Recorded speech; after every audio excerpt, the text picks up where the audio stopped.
Stráž na postup. Zbraň.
Vážený rodák Uhlonca, starosta, vážení prítomní hostia, z poverenia vedenia spoločnosti Alexandra Dubčeka dovoľte, aby som vás privítal a otvoril spomienkové zhromaždenie venované 33. výročí roku 1968. Rok 1968 zostáva v nás a pripomína sa nám ako rok veľkého demokratického pohybu českej a slovenskej spoločnosti, ako rok, v ktorom sme sa pokúsili čelom charizmatickým našim nezapniteľným 47-ročným Alexandrom Dubčekom o koncepčný prielom do vtedajších pomerov pokúsili o to nahradiť totalitu demokratickým systémom. Sila, ktoré zároveň je stretnutím v období nedožitých 80. narodenín Alexandra Dubčeka, srdečne vítam a poprosím člena vedenia spoločnosti, doktora Štultéčiho, rodáka Zimenie, a predniesie slávnosť.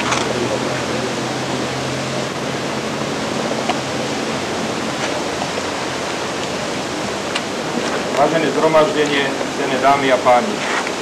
Stalo sa už dobrou tradíciou, že spoločnosť Alexandra Dubčeka organizuje na tomto pamätnom mieste každoročne stretnutia venované spomienke na demokratizačný proces.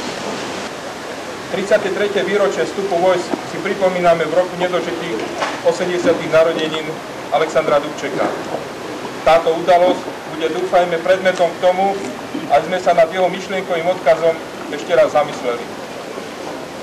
Česť pamiatke Alexandrovi Dubčekovi i tým, ktorí spolu s ním v roku 1968 usilovali o to, o čo sa dnes snažíme premietnúť skutky a konkrétne činy.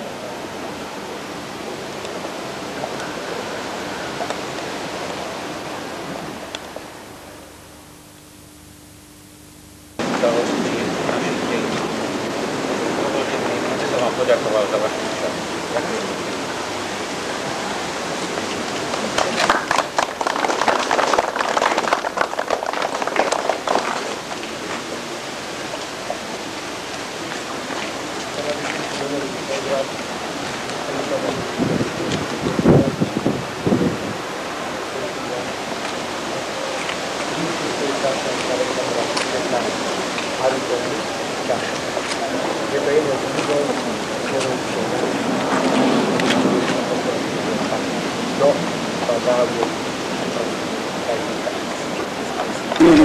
Now I'm here in Bratislava. As 33 years ago, I was a commander of Alexander Dubček detachment to defend the Ministry of Public Transport of me. So I have many recollections with that.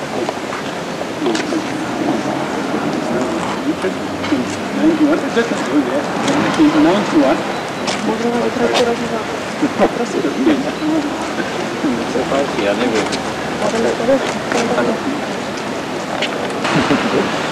Zaujímavá otázka. Ja som rád, že si môžeme pripomeniť, či už v väčšom kruhu alebo v menšom, tieto udalosti, ktoré tak významne zasiahli do našich životov a myslím si, že sa zapísali aj do dennín oboch našich národov. Říká se, že Alexandr Dubček byl nejznámějším Slovákem 20. století. Říká se, že Alexandr Dubček byl nejznámějším Slovákem 20. století. Myslíte si tomu, že odpovídá tomuto věhlasu i to, že nemá v Bratislavě jedinou ulici, pouze národní památník? Vaše hodnotenie, alebo ma veľmi teší. Ja musím však povedať, že pre mňa to bol predovšetkým otec. Ten politik to bol až veľmi, veľmi vzadu. Skoro by som povedal na druhom, treťom, alebo nejakom, neviem koľka to mieste, teda bola tá jeho práca ako politika. Ja pre mňa zostane vždy len ako v prvom rade. Nemyslíte, že přeci jenom je v tom rozdíl mezi prací politika a imidžem pověstí, jako legendami až mýty, které se okolo Alexandra Dubčeka objevily?